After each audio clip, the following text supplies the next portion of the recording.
When I first heard about the potential of Supernatural, the anime series, I was just totally excited. I mean, the fact of producing episodes of Supernatural that I personally don't have to work on, that's just awesome. Um, so, I mean, that part was great. But two, it's like, I'm a fan of animation, and to have the possibility and the potential to have the series, the anime series, go places that the live action series just simply cannot go was very exciting for me. And the first thing that when they brought it to my attention, the very first thing that occurred to me was I said, "Oh, great! They'll have the budget to do things that we just can't do on the show. They'll be able to have monsters and effects and go places that the live action series simply cannot do."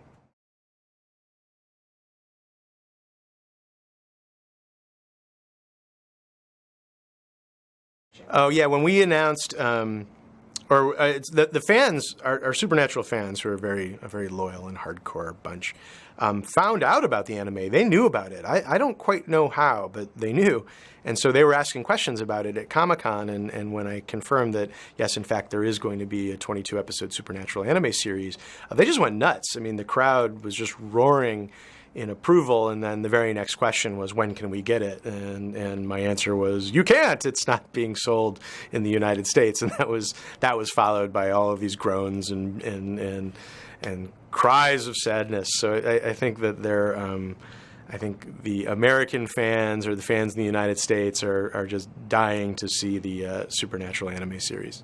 The Japan fans get to see it first, and that makes them for sure the lucky ones, because everyone worldwide, all the Supernatural fans worldwide, are really interested to see this series, but it's only available in Japan.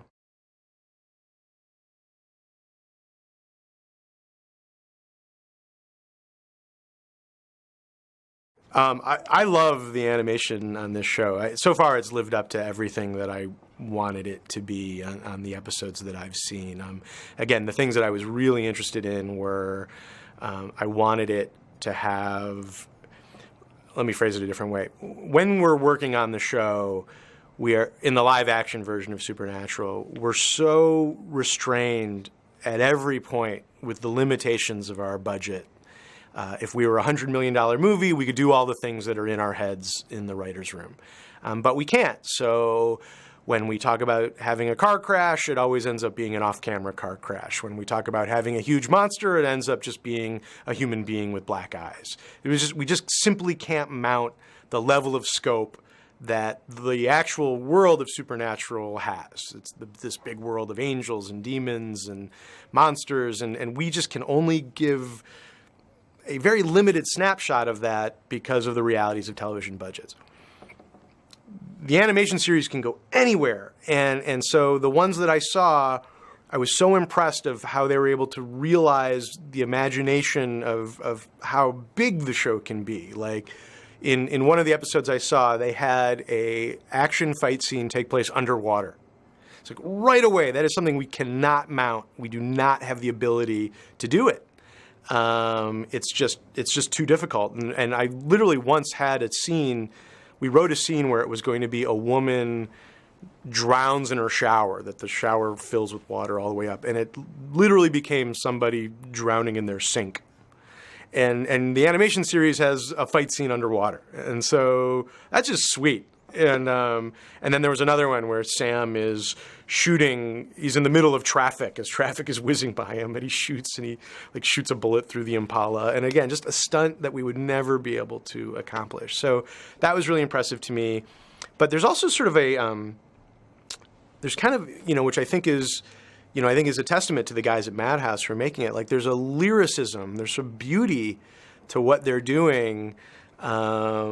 Certain images of trees, and just there's a really painterly quality that is new to the creative palette of the show that I find really impressive, because as important as it was to me that they capture the flavor of Supernatural and expand on it, it was also just as important that they make it their own. And I'm just really interested in different people's translations of Supernatural. For me, I really like the idea that we have a world that can allow for different interpretations, and that someone can view it this way and someone can do it another way. So I was very interested to see what another creative sensibilities attack on the show would be, and sure enough, it is supernatural, but it's also different, and I wanted it to be that. I was very satisfied with that.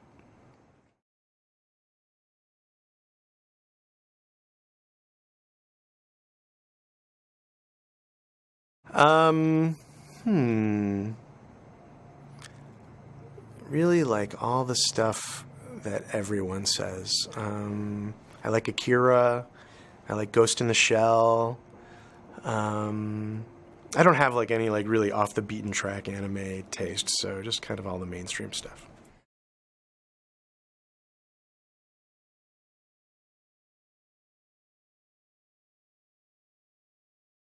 Like I just really appreciate the sophistication of them. Like I appreciate that they'll go places that Western animation or mainstream Western animation just won't go. Like there, because this notion that like animation, this Western notion that animation is for children, and so it has to really pull its punches in terms of the violence or the maturity of the storylines, and Japanese anime just doesn't have those reservations, and so they're able to go to some really dark and interesting places where, because it's animation, the only limit is the imagination.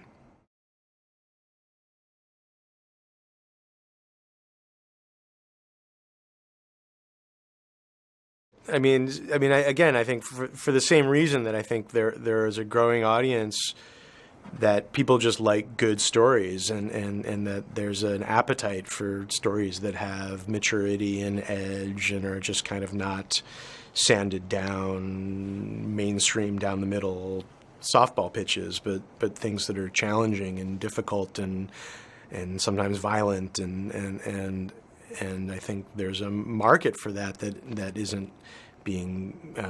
I just think that there's a market for that, and I think the more audience, probably also with internet and just kind of like the globalization of just how it's easier to get entertainment from around the world than it was even 5 years ago. And I think just the more people see it, the more they realize that, wow, that's really cool, or they're really doing some interesting things that I'm not getting. And at least, I think the Western culture is seeing, like, they're really delivering interesting things that I'm not getting on my television or at the movie theater. And so I think that's why their audiences are really responding to it.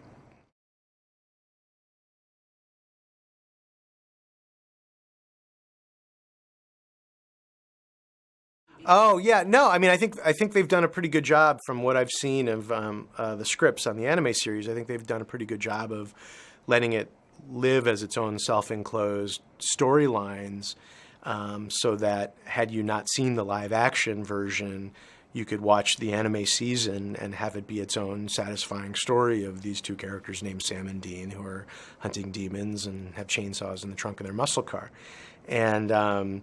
So I think they've done a really good job. And the thing that I really like is they haven't been too beholden or faithful to the live action scripts. I've really appreciated that. Like, even when they remake a live action episode, they put twists in it that that you don't see coming, or or they send the story off in a new direction that the live action show didn't. And I think that's actually really important, because the fans of the show, of the live action show, can watch the animated series and see some of their favorite episodes translated into animation, but then also be surprised about where the story is going. And vice versa. If you're a fan of the animation, and you can watch and enjoy that storyline, and if that draws you to the live action series, then so much the better. But if you watch the live action series, you'll be surprised by the story doesn't go in the way that you were familiar with. So I think it's really interesting and smart of them to make it live as two different works.